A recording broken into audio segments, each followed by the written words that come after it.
केन्दुझर सिद्ध जगन्नाथ व्यंजन द्वादशी 100 ऊर्ध्व प्रकार व्यंजन रे अप्यायित हेले सिद्ध जगन्नाथ।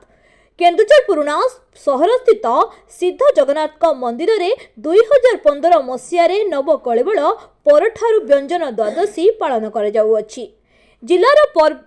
जिलार सर्वपुरातन एही मंदिरर 100 ऊर्ध्व व्यंजन प्रस्तुत कर जाई सिद्ध जगन्नाथ को अर्पण कर जाई थाए। विभिन्न किस्मर खेचुड़ी, घांट, साग, दही भात, डाली तरकारी आदि बड़ी आदि विभिन्न किस्मर खेचुड़ी, घांट, साग, दही भात, विभिन्न किस्मर खेचुड़ी, घांट, साग, दही भात, डाली तरकारी बड़ी आदि शुद्ध घी प्रस्तुत कर जाई थाए।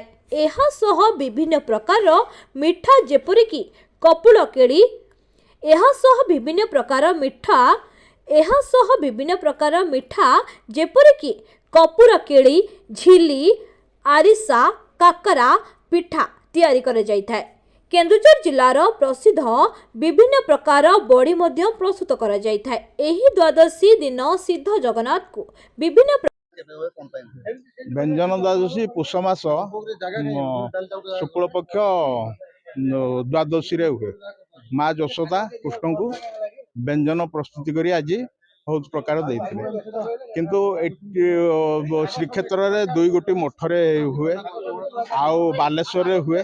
आमर केउंझर रे 2015 रु आमे जेतबेले ठाकुर को विग्रह नवकलेवर होइतिला। सिद्ध जगन्नाथंकर केन्दुझर नवकलेवर होइतिला।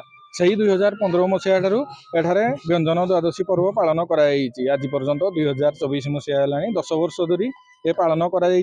एठारे जेते पारे प्रस्तुत करा जाय, शताधिक प्रकार व्यंजन प्रस्तुत करा जाय एवं ठाकुर अर्पण करा जाय सिद्ध जगन्नाथंक पाखरे।